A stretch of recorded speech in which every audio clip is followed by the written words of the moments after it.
이제부터 스토리텔링의 개념에 대해서 알아보겠습니다. 많은 개념들이 그러하듯 그 용어를 찬찬히 들여다보면 의미를 확인할 수 있어요. 스토리텔링도 마찬가지입니다. 스토리텔링이라는 말은 스토리와 텔링으로 나뉩니다. 연구자에 따라서는 이걸 스토리, 텔, 그리고 현재 진행형 ing 이렇게 구분하기도 하는데 저는 여기에 동조하지 않아요. 과도한 구분입니다. 텔링이라는 말이 그 자체로 의미를 가지고 있으니까 이것을 굳이 나눌 필요가 없다고 저는 판단합니다. 그러니 두 가지로 구분할게요. 스토리 그리고 텔링. 여기에서 스토리는 이야기, 즉 내용을 뜻합니다. 텔링은 이야기하기, 그러니까 전달 방법, 즉 표현을 의미하고요. 그런 까닭에 이 두 가지를 융합하면 어떤 뜻이 되겠습니까? 네, 맞습니다. 이야기를 전달하는 방법. 바로 이것이 스토리텔링에 대한 1차적인 정의입니다. 이것이 왜 중요하냐면 같은 내용이라도 전달 방식에 따라서 차이가 발생하기 때문이에요. 그래서 스토리텔링을 창작하거나 연구할 때는 두 가지 측면을 함께 고려해야 합니다. 얼마나 가치 있는 내용을 다루는가, 그리고 어떤 방식으로 표현했느냐. 우리도 이 둘을 나눠서 살펴보겠습니다. 그에 앞서 먼저 이야기의 요소에 대해서 알아봅시다. 사실 이것은 중학교 2학년 국어교과서에 나오는 내용입니다. 그때는 스토리에 대한 설명이 아니라 소설에 대한 설명에서 나왔고요. 무엇이냐면 소설의 3요소라고 배운 내용입니다. 이것은 소설 구성의 3요소라는 비슷한 개념이 있어서 많이 혼동하는 것인데요. 두 가지를 분명하게 구분해야 합니다. 먼저 소설의 3요소는 주제, 구성, 문체라고 배웠습니다. 주제는 작가가 작품에 담고자 했던 내용, 구성은 작품을 형성하는 요소들, 그리고 문체는 소설의 기본 매체인 글자, 문장에 반영된 작가의 개성을 뜻합니다. 그런데 문화 콘텐츠 산업에서는 글자만 미디어가 아니지요. 그래서 이것을 스타일이라고 표현하는 편이 더 좋겠습니다. 바로 이 세 가지가 이야기를 구성하는 핵심 요소예요. 즉 모든 이야기는 주제, 구성, 스타일을 가지는 겁니다. 그런데 이 중에서도 구성이 다시 세 가지 요소로 구분됩니다. 바로 이걸 소설 구성의 3요소라고 배웠던 거고요. 인물, 배경, 사건. 여기에서 배경이 다시 시간 배경과 공간 배경으로 나눕니다. 자, 이상의 요소들을 하나씩 차근차근 설명해 볼게요. 중학교에서는 인물이라고 배우는데 여기에서는 캐릭터라고 표현했습니다. 왜냐하면 이 캐릭터라는 용어를 온전하게 번역하면 인물 더하기 성격이에요. 인물은 외형이고 성격은 내면 심리를 뜻합니다. 여러 분야의 작법서들 중에서 정말 많은 수가 캐릭터 설정 방법을 외형 중심으로 설명하고 있는데요. 이것은 명백한 오류입니다. 창작자가 캐릭터를 설정할 때 그 캐릭터가 몇 살이고 키는 얼마나 크고 무슨 옷을 입었고 이런 것들은 사실 크게 중요하지 않습니다. 그것보다는 이 사람이 어떤 성격을 가지고 있고 그로 인해서 어떠한 일이 벌어지고 이 사람이 어떤 사람들과 관계를 맺고 있느냐 이런 부분이 훨씬 더 중요합니다. 그래서 정확하게 번역하면 인물 성격이라고 해야 하는데 다소 막연한 부분이 있으니까 그냥 한꺼번에 묶어서 캐릭터라고 하겠습니다. 그 다음 배경과 관련해서 한 가지 더 고려할 부분이 있습니다. 요즘에 세계관이라는 용어를 많이 사용합니다. 예전에 이 말은 세상을 바라보는 관점이라는 뜻으로 사용되었는데요. 최근에는 거대한 이야기가 시작되는 말 그대로 작가가 설정한 커다란 세계, 유니버스라는 의미로 바뀌었습니다. 그러면 이런 측면에서 파악할 때 배경은 뭐냐? 거대한 세계관 중에서 일부분을 잘라서 작품에 쓰는 겁니다. 그래서 이 부분이 배경이 되고요. 나머지 더 넓은 부분이 세계관, 이렇게 설명됩니다. 본래는 장르 서사에서 활용되었던 개념인데 이게 점차 확산되면서 쓰임새가 넓어지고 있어요. 이 추세가 계속 유지된다면 세계관이라는 설정이 본격적으로 사용되리라 예측합니다. 다시 위로 돌아갈게요.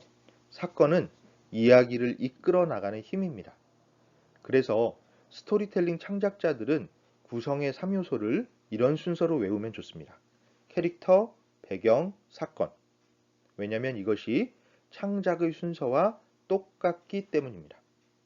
먼저 어떤 캐릭터를 만들고 그를 배경 혹은 세계관 안에 집어넣은 다음에 거기에서 일어나는 사건을 통해서 이야기를 전개시키는 거죠. 바로 이것이 이야기를 구성하는 방법입니다. 스토리텔링도 마찬가지입니다. 같은 창작 방법을 그대로 따르는 것인데요. 자, 이번에는 이야기의 역할에 대해서 알아봅시다.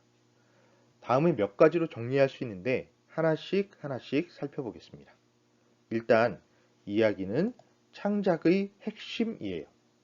물론 이야기가 없는 작품도 종종 있습니다. 하지만 정말 대부분의 작품들은 전달하려는 내용이 없으면 별다른 의미를 가지지 못하고 소비자의 동감도 얻기 어렵습니다. 그러니까 이왕에 창작을 한다면 가치가 더 높고 큰 이야기를 다루는 편이 더 좋은 스토리텔링을 할 수 있겠지요. 그래서 스토리 밸류, 즉 이야기 가치라는 개념이 중시됩니다. 그렇기 때문에 기존에 발표된 이야기들 중에서 가치 높은 소재들을 모아두면 창작과 활용에 도움이 되겠다는 아이디어가 나옵니다. 마치 은행에 저금을 해두었다가 급한 일이 생기면 그때그때 꺼내서 쓰는 것과 비슷한 개념인데요.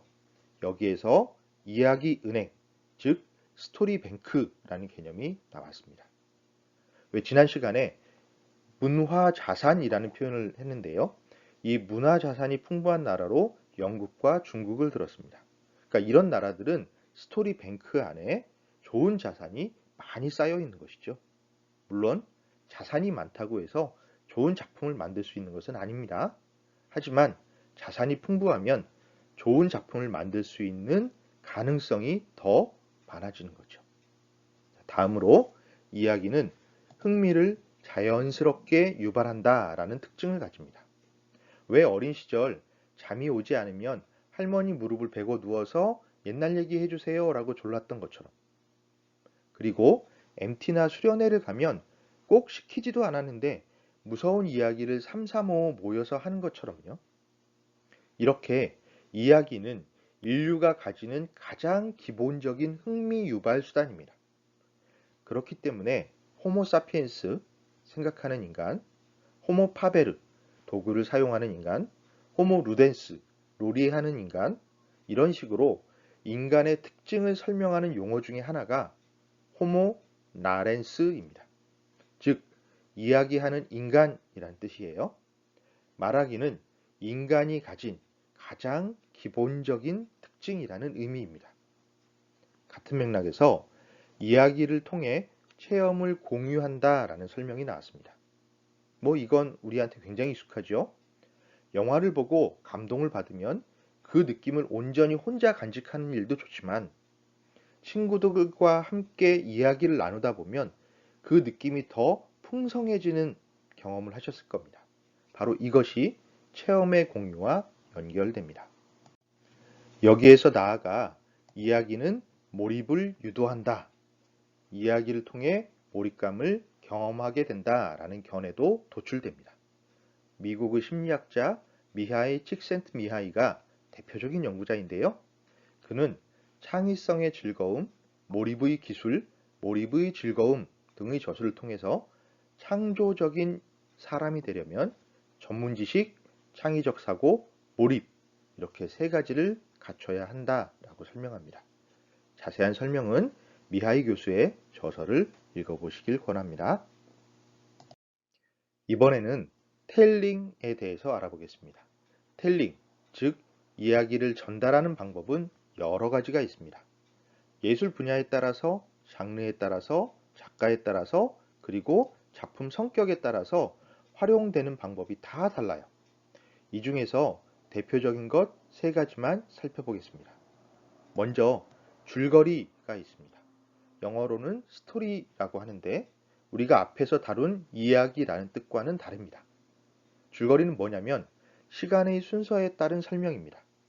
가장 기본은 누가 어떻게 태어났고 어떻게 산 다음 어떻게 죽었어 라는 방식입니다.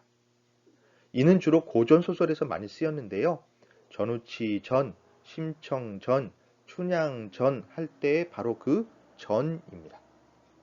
춘향전 같은 경우는 춘향이란 인물이 어떤 사연을 가지고 태어나서 기생의 딸로서 어떻게 살다가 마침내 정결 부인이 되어서 어떤 식으로 행복하게 잘 살았대까지가 소설의 내용이죠. 그런 내용이 자연스럽게 시간의 순서에 따라 제시되는 것, 이것을 줄거리라고 합니다. 그렇기 때문에 줄거리는 선이 쭉 이어지는 구조를 가집니다. 우리가 흔히 알고 있는 발단, 전개, 위기, 절정, 결말 이렇게 나누기도 하고요. 기승전결 이렇게 나누기도 하는데 마치 선 모양과 같다라고 해서 선형 구조라고 합니다. 다음은 플롯입니다. 인과관계를 기반으로 이야기를 전개하는 방식인데요. 이것은 사건의 발생과 해결과도 연결됩니다. 그래서 플롯에서는 탐색, 추적, 인과율 등을 중요하게 다루지요. 하나의 사건이 벌어지면 그 사건을 쫓아가고 다음 사건이 벌어지면 또 쫓아가고 이런 식으로 이야기를 진행하게 됩니다. 줄거리와 플롯에 대해서는 많은 연구자들이 해설을 했어요. 대표적으로는 E.M. 포스터의 견해를 들 수 있겠습니다. 그는 이렇게 구분합니다. 왕이 죽었다, 왕자가 죽었다, 왕비가 죽었다. 이렇게 시간의 순서에 따라 서술하는 것은 스토리다. 반면 왕비가 죽었다. 왜냐하면 왕이 죽자마자 왕자가 죽었기 때문에 그 슬픔을 이길 수 없었기 때문이다. 이렇게 시간 순서가 아니라 원인과 결과에 따라서 서술하는 방식이 플롯이다. 자, 이 차이를 기억하시기 바랍니다. 반면 내러티브라는 것도 있습니다. 진술을 뜻하는데요. 화자, 즉 내레이터의 역할을 강조하는 겁니다. 내레이터가 어떤 식으로 이야기하는지에 따라서 작품의 성격이 달라진다는 관점이에요. 우리가 잘 알고 있는 사례가 있죠. 바로 사랑손님과 어머니입니다. 이 작품에서 죽은 아빠의 친구인 하숙생 사랑손님과 오키의 엄마는 요즘 말로 썸을 타고 있는 중입니다. 지금이야 문제될 것이 없지만 이런 행동이 당시의 도덕으로는 지탄을 받을 수도 있었어요. 그래서 이런 내용을 엄마나 사랑손님 같은 어른의 입장에서 제시하면 내용이 너무 드러나기 때문에 욕을 먹기 쉽습니다. 그런데 이 상황을 어른의 사정에 대해서 혹은 사랑이라는 감정에 대해서 잘 모르는 오키라는 꼬마 아이의 내레이션으로 제시합니다. 이에 따라 작품의 성격이 달라졌죠. 바로 이것이 내러티브의 특징입니다. 지금까지 살펴본 이러한 것들이 다 이야기를 전달하는 방법입니다. 물론 이 외에도 또 다른 방법들이 많이 있어요. 문제는 각 분야마다, 장르마다, 또 미디어마다 서로 다른 용어를 사용했다는 것입니다. 문화 콘텐츠라는 용어가 제시되기 전에는 여러 문화예술 분야를 통합할 개념이 없었으니까요. 그래서 제각각 발전할 수밖에 없었던 것이죠. 그런데 자꾸 혼동이 생기니까 이런 용어들을 통합할 만한 말이 뭐가 없을까 하고 여러 연구자들이 고민을 하게 됩니다. 그러다가 가장 넓은 개념으로 스토리텔링이 눈에 들어오게 돼요. 본래 스토리텔링은 옛날 영어에서 구연동화라는 뜻이었어요. 보다 구체적으로는 이야기를 들려준다 라는 의미이기도 했고요. 바로 이 개념을 가지고 와서 이야기 전 분야에 적용시킨 겁니다. 그러니까 이야기를 어떤 방법을 동원해서 사람들한테 전달하는 모든 행동을 스토리텔링이라고 광범위하게 정의하자라는 의견이었죠.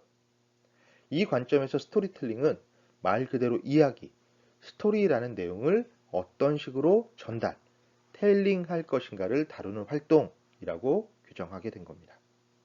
그런데 우리가 지난 시간에 패러다임 시프트에 대해서 공부했잖아요. 이 패러다임의 전환은 스토리텔링 분야에서도 일어납니다. 아주 오래전에는 이야기를 입에서 입으로 전달할 수밖에 없었어요. 구술이 주된 매체였던 거죠. 그러다가 문자, 텍스트가 등장합니다. 이것을 통해서 이야기가 활자화되어 보다 많은 사람들에게 전달될 수 있게 된 거죠. 그 뒤로 이미지, 영상으로도 이야기를 전달할 수 있다는 사실이 확인되었고요. 그리고 연속된 이미지를 빠르게 제시하면 마치 이미지가 움직이는 것처럼 보인다라는 사실을 알게 되면서 동영상이라는 매체가 등장했습니다. 이제 이야기를 전달하는 매체는 한 가지가 아닙니다. 구술, 문자, 영상, 동영상, 그리고 여기에서 파생된 각종 방식으로 스토리텔링이 이루어지고 있어요. 물론 그 과정에서 디지털 기술이 중요한 영향을 주었다는 사실도 기억할 필요가 있겠습니다. 더 이상은 미디어, 매체 자체는 중요하지 않습니다. 그보다는 이야기 안에 들어있는 상상력 혹은 이야기를 만들어내는 상상력을 어떤 식으로 전달할 것인가가 더 주목되는 부분이에요. 매체는 필요에 따라서 선택하면 되는 거니까요. 그러니까 핵심은 이겁니다. 이야기를 만드는 힘, 바로 문학적 상상력. 여러분이 가지고 있는 바로 그 재능입니다.